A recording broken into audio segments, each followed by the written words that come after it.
Olá, meu nome é Reginaldo Almeida.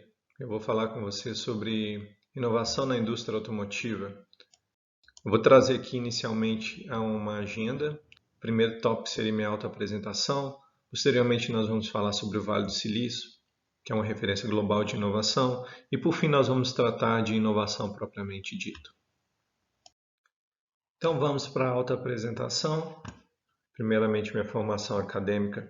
Sou técnico em eletromecânica formado pelo Centro Federal de Educação Tecnológica de Minas Gerais, o Cefet-MG. Eu sou graduado em Engenharia Mecânica pela Universidade Federal de Minas Gerais. Eu tenho pós-graduação em Gerenciamento de Projetos pela Pontífica Universidade Católica de Minas Gerais, a PUC Minas. E tenho mestrado em Engenharia Automotiva também pela PUC Minas. Em termos de experiência profissional, a minha carreira se inicia em 2002 na Stola do Brasil. Essa é uma empresa que eu tenho uma longa história. Eu comecei como projetista, desenvolvi minha carreira e em 2014, quando eu saí, eu era supervisor de engenharia. Eu era responsável pela parte de chassis e a parte de powertrain. Saí da Stola para me juntar à FCA, Fiat Chrysler Automobiles, em 2014, como supervisor de KBE. KBE é um termo que significa Knowledge Based Engineering, ou engenharia baseada em conhecimento. Nós vamos ter a oportunidade de falar um pouco sobre isso aqui. E ao final de 2017 eu saí da FCA para me juntar à Byton, que é a empresa onde eu trabalho hoje. A Byton é uma startup chinesa de veículos elétricos com tecnologia autônoma. Nós temos 3 polos no mundo. O principal deles é na China, onde a gente tem a nossa manufatura, a nossa fábrica, é baseada em Nanquim. Nós também temos um outro escritório em Hong Kong. Nós temos o nosso centro de design em Munique, na Alemanha, que foi onde eu trabalhei inicialmente. Eu me juntei em Munique exatamente para liderar o desenvolvimento de conceitos dos próximos projetos da Byton. Fiquei lá até o final de 2019, mas antes mesmo de me mudar para os Estados Unidos, eu já assumi o cargo de gerente global de uma área bem abrangente. Ela engloba tanto a área de Vehicle Package, Advanced Concept e Occupant Ergonomics. Então, isso é uma característica de uma startup. Uma startup é uma empresa com recursos mais limitados quando se compara, por exemplo, com uma grande montadora. Então, sobre a minha responsabilidade, eu tenho diversas áreas, incluindo a área em que eu já era o líder lá em Munique. Ok, Vale do Silício. Bem, o Vale do Silício é uma região na Califórnia, nos Estados Unidos, localizada no sul da Baía de São Francisco, em que historicamente sempre foi marcada por um polo de desenvolvimento tecnológico.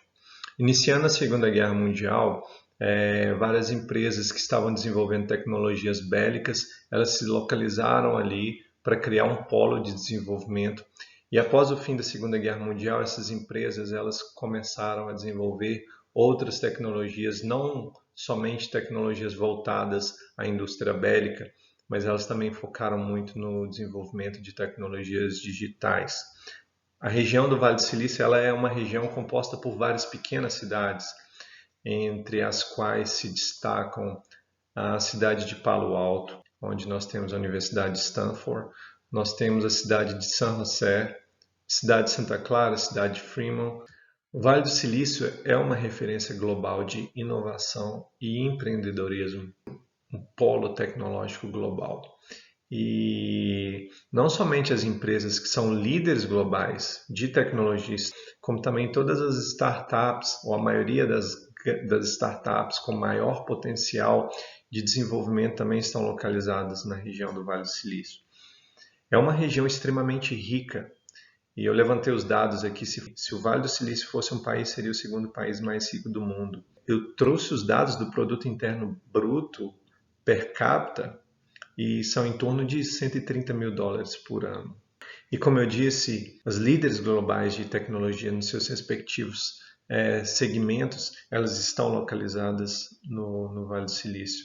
Então, como exemplo de empresas de tecnologia, eu trouxe aqui a Microsoft, Facebook, a Apple, Google, Netflix, Uber, Amazon, IBM, Intel e HP. Também trouxe aqui algumas startups que estão desenvolvendo tecnologia para veículos elétricos ou autônomos e que também estão localizadas no Vale do Silício. Primeiramente a Tesla, que é, como eu disse, a empresa pioneira no desenvolvimento de veículos elétricos. Temos a Lucid, a Byton, a Rivian, que está mais focada em desenvolvimento de picapes, a NIO, a Zoox, a Waymo e a Cruise. Essas três últimas são empresas com forte investimento para o desenvolvimento de tecnologia autônoma, sendo que a Zoox ela recentemente foi adquirida pela Amazon, a Waymo ela é subsidiada pelo Google e a Cruise é uma startup do grupo GM. Seguindo aqui, agora vamos para o tópico inovação. Bem, é impossível falar de inovação nos dias de hoje sem falar da quarta revolução industrial. Quarta revolução industrial foi um termo cunhado pelo Klaus Schwab em 2016. Klaus Schwab é o fundador do Fórum Econômico Mundial e ele diz que a quarta revolução industrial é uma revolução tecnológica. É uma linha não distinguível entre as esferas física, digital e biológica, que nós estamos tratando de inteligência artificial integrada não somente à indústria, mas também como à sociedade. E é uma revolução industrial que ela se distingue das demais por alguns aspectos. Bem, para entendermos a quarta revolução industrial, eu acho indispensável entendermos também as três revoluções anteriores. A primeira revolução industrial, ela se deu ali no final do século XVIII e ela foi marcada pela invenção da máquina a vapor por James Watt. E ela marcou a mudança do ritmo da produção manual para a produção mecanizada. Já a segunda revolução industrial, ela se deu no final do século XIX e início do século XX. E ela foi marcada pelo advento da eletricidade como fonte energética, assim também como o crescimento da indústria petrolífera e a manufatura em massa, a produção em série. Já a terceira revolução industrial, ela se deu na segunda metade do século XX, principalmente ali na década de 70, e é o que chamamos de revolução digital.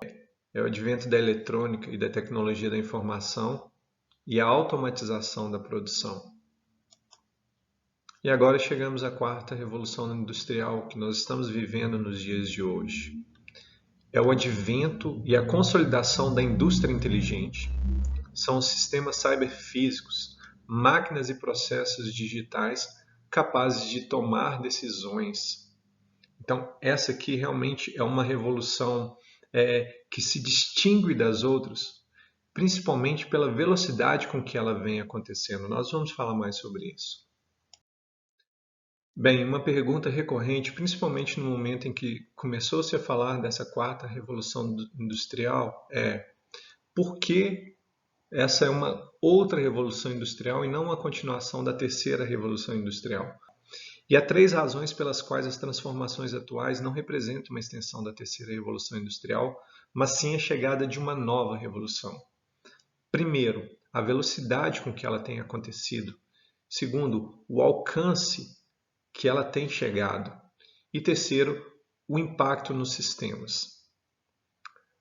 E eu vou trazer para vocês aqui algumas das tecnologias da quarta revolução industrial. A primeira delas, e a mais conhecida, mais falada, é a inteligência artificial. Nós também temos a internet das coisas, e a internet das coisas, na verdade, juntamente com a inteligência artificial, as duas realmente estão intimamente interligadas, mas a internet das coisas, ela é o principal alavancador para que essa revolução ela aconteça na velocidade com que ela tem acontecido. A terceira é a realidade virtual aumentada e a quarta é o Big Data. Eu não vou entrar muito em detalhes principalmente nessas duas últimas aqui não, porque não creio que seja tão relevante para o tema central dessa apresentação. Agora vamos falar sobre inovação na indústria automotiva. A indústria automotiva, ela sempre foi marcada por uma constante busca de desenvolvimento alavancada por um forte ambiente competitivo. Porém, nas últimas décadas, essa indústria tem se reinventado. E realmente, o que nós vemos hoje na indústria automotiva é uma revolução. Nós estamos mudando o nosso modelo de negócio. Nós estamos mudando o nosso modelo tecnológico. E dentro desse cenário, algumas tecnologias emergiram nas últimas décadas, motivadas por fatores diversos, sendo eles tecnológicos, sociais e ambientais. Na verdade, tudo isso aqui é um reflexo do que nós temos como quarta revolução industrial e também reflexo da terceira revolução industrial, que é a revolução digital. E esse momento que nós vivemos, um momento de muitas mudanças, trouxeram também mudanças sociais, mudanças comportamentais. E o cliente, ele enxerga o veículo de uma forma diferente. Além disso, fatores externos, como fatores ambientais, eles também têm exercido forte influência para que essas mudanças ocorram aceleradamente na indústria automotiva. Daí então nós vimos o advento dos veículos elétricos, principalmente na última década, a tecnologia autônoma sendo eu diria que até uma segunda corrida espacial. Além disso, shared mobility, mobilidade compartilhada, é uma mudança no comportamento da sociedade em si. Hoje, pensa-se muito por que você vai ter um carro próprio, sendo que você pode reduzir custos, ter a comodidade de um serviço como o Uber ou outros aplicativos, em que busca você na porta de sua casa e te deixa no seu destino com custo baixo, porque ao final, obviamente que dependendo caso a caso, mas em geral, você gastaria menos dinheiro utilizando esses serviços de mobilidade compartilhada do que você gasta em manter um carro. Agora eu vou falar um pouco sobre essas três tecnologias citadas. A primeira delas é veículos elétricos. A última década foi marcada pela revolução dos veículos elétricos. Porém, eu diria que, na verdade, esse processo ele começou bem antes.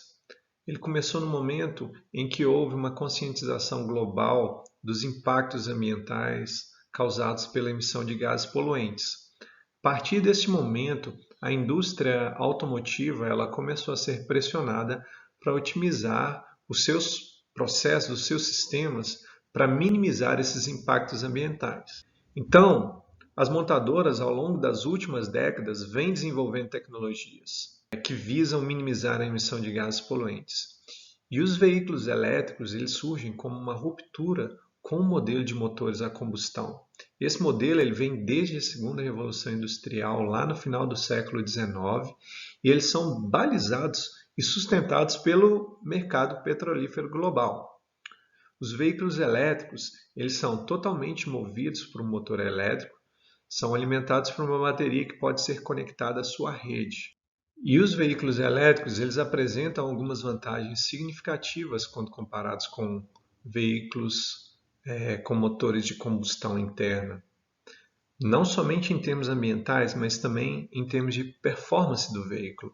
Aqui são algumas das vantagens. A primeira delas, e com certeza é a mais relevante porque foi a motivadora de todo esse processo, é a emissão zero de gases poluentes. Veículos elétricos, por não terem um processo de combustão interna, ele não elimina gases poluentes para gerar força motriz.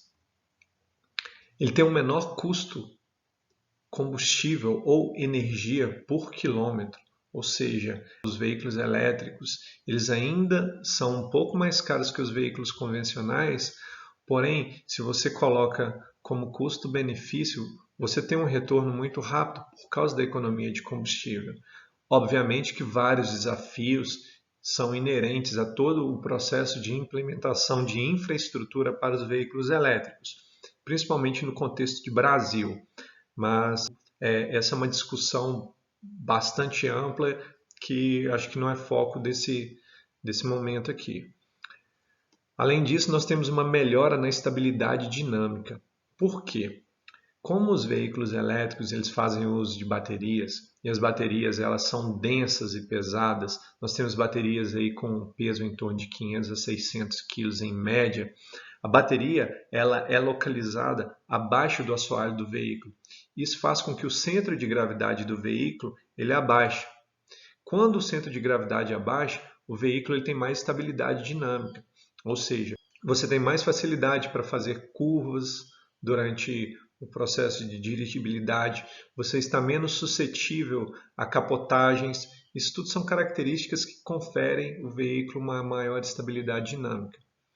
Além disso, você tem uma melhora na performance estrutural e segurança veicular. Pelo mesmo motivo, a bateria ela é um elemento que acaba sendo integrado à plataforma do veículo. Então, o veículo elétrico ele é mais rígido.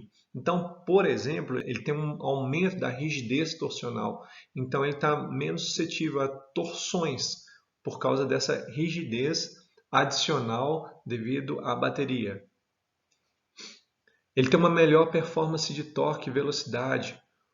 O motor de indução ele tem uma potência de saída uniforme.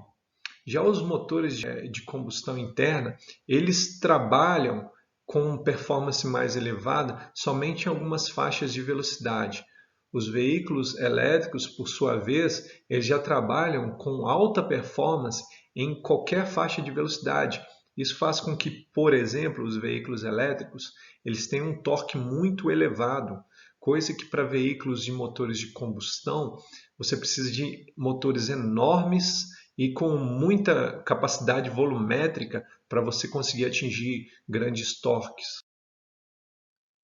E aqui, esse aqui é um esquema básico dos principais sistemas de um veículo elétrico. Você tem aqui um motor de indução, você tem um gearbox, uma caixa de marcha, porém a caixa de marcha de um veículo elétrico ela é muito mais simplificada do que a caixa de marcha de um veículo de motor de combustão interna convencional.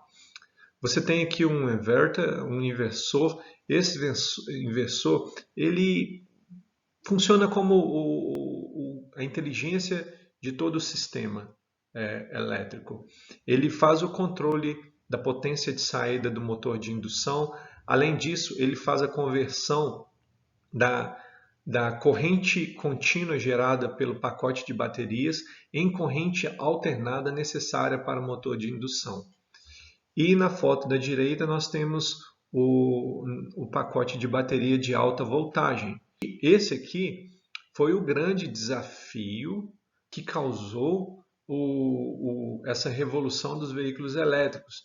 Foi o desenvolvimento de tecnologias para tornar com que as baterias elas consigam ter uma densidade energética elevada e consiga estocar essa energia em dimensões de baterias que sejam viáveis para um veículo de passeio. E agora vamos falar um pouco sobre veículos autônomos. Como definição, o carro autônomo ele é um veículo capaz de sentir o seu ambiente e mover-se com segurança com pouca ou nenhuma intervenção humana. A tecnologia autônoma busca integrar sensores, sistemas de controles e atuadores para sensoriar o ambiente, determinar as melhores opções de ação e executar essas ações de forma mais segura e confiável do que poderia ser obtido por um condutor humano comum.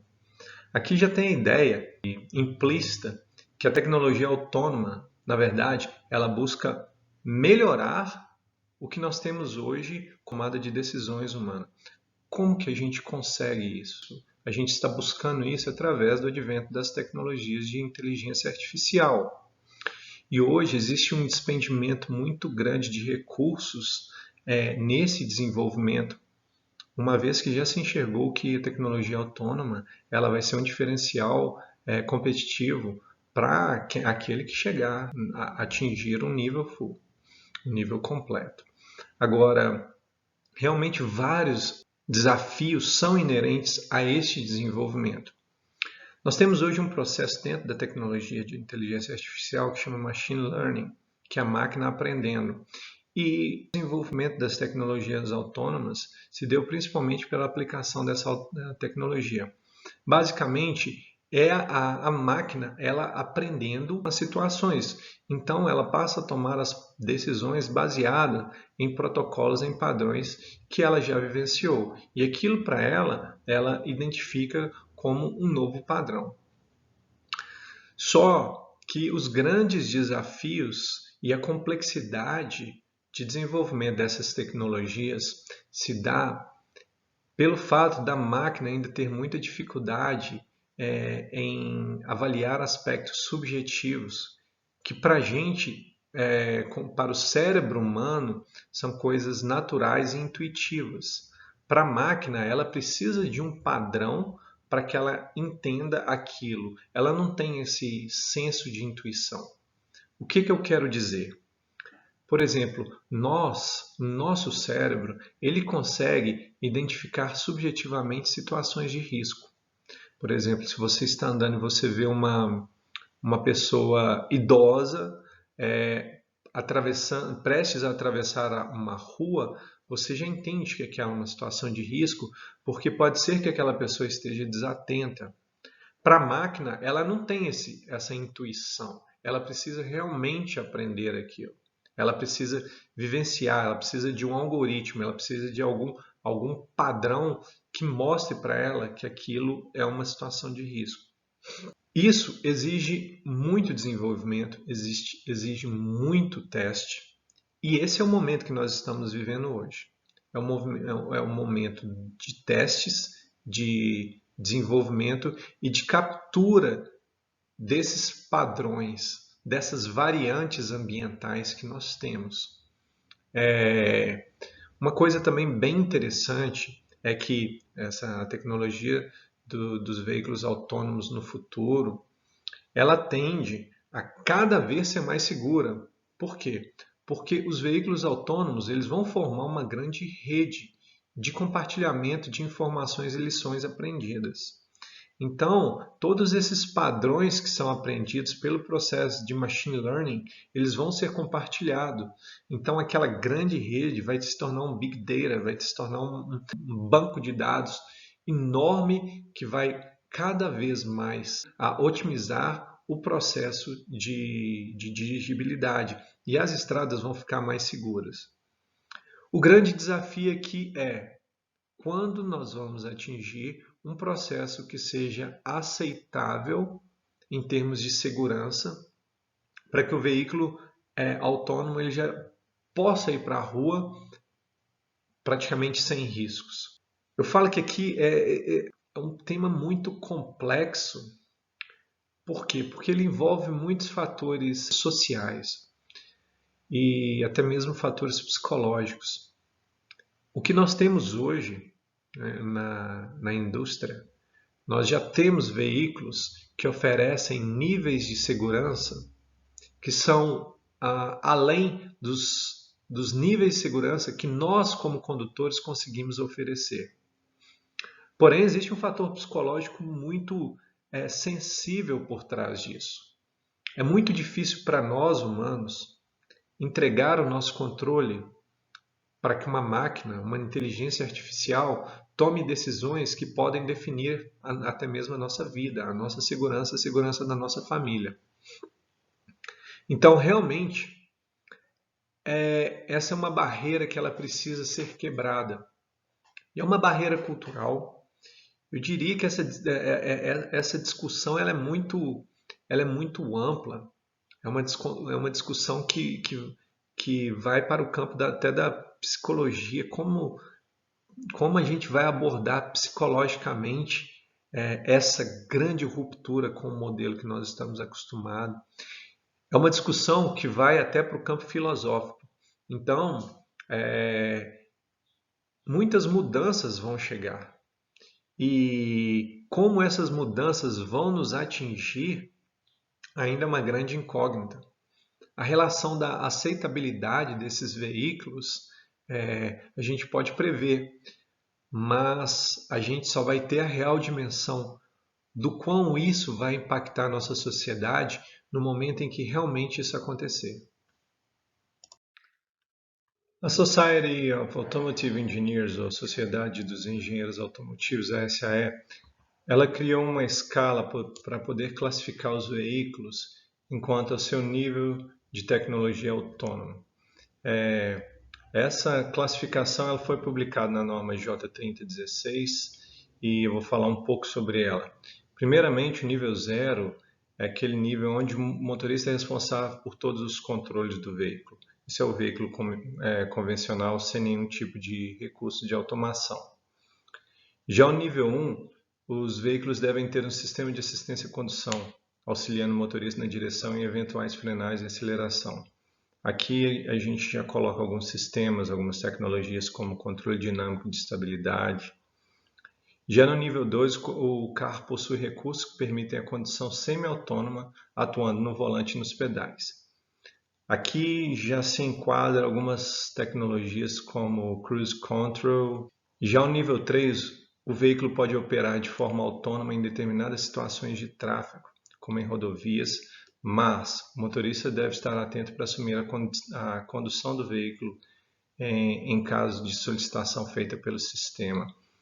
Esse aqui é o nível onde já encontramos alguns veículos atingindo esse nível de automação. Alguns veículos como os veículos da Tesla e algumas outras montadoras.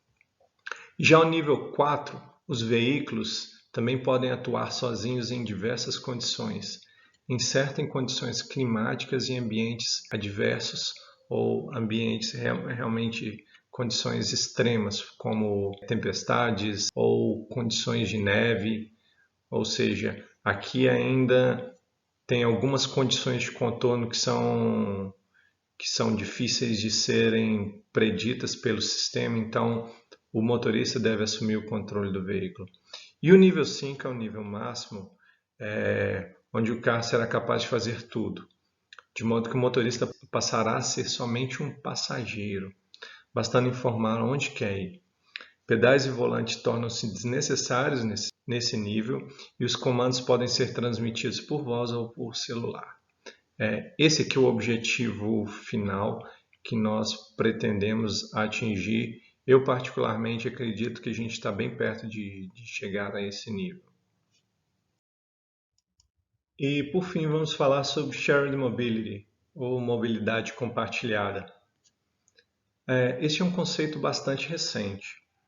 E apesar do termo mobilidade compartilhada ainda não ser muito usado, muito difundido aqui, acredito que todos nós conhecemos o que se trata, porque esse conceito já faz parte do nosso cotidiano, principalmente nos grandes centros urbanos. A mobilidade compartilhada ela se refere ao uso compartilhado de um meio de transporte, seja ele um veículo, seja uma bicicleta, seja um patinete elétrico. E é uma estratégia de transporte que permite aos usuários acessar os serviços conforme necessidade, ou seja, conforme demanda. E geralmente os usuários eles fazem uso desse serviço através de aplicativos. E o conceito de shared mobility tem aumentado muito sua relevância com a potencialização do desenvolvimento das tecnologias autônomas. Como dito anteriormente, essas empresas de tecnologia elas têm enxergado no advento dessa tecnologia autônoma um grande business, que eles podem integrar esses dois mundos.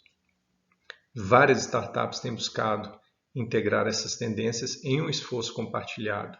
Além disso, as montadoras tradicionais elas começam a apresentar nos salões ao redor do mundo carros conceito abordando essas tendências.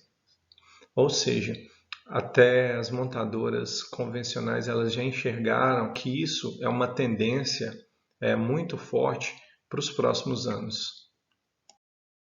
E eu encerro por aqui. Gostaria de dizer que é um prazer para mim poder compartilhar um pouco dessas experiências e agradeço ao convite feito Ao final vocês vão ter as referências bibliográficas, também vão ter meus contatos. Fiquem à vontade para me mandar dúvidas ou questões ou qualquer curiosidade que vocês tenham em relação a tudo que foi apresentado aqui. Aproveito também para falar que eu estou em processo de criação de um livro que vai falar sobre inovação, vai falar um pouco sobre engenharia avançada, desenvolvimento de conceitos automotivos e todas as informações em relação a este livro e aos artigos que eu estou escrevendo que vão embasar esse livro vão ser divulgadas no meu LinkedIn. Então, aqueles que tiverem interesse, fiquem à vontade para me seguir e me mandar eventuais dúvidas. Ok? Muito obrigado.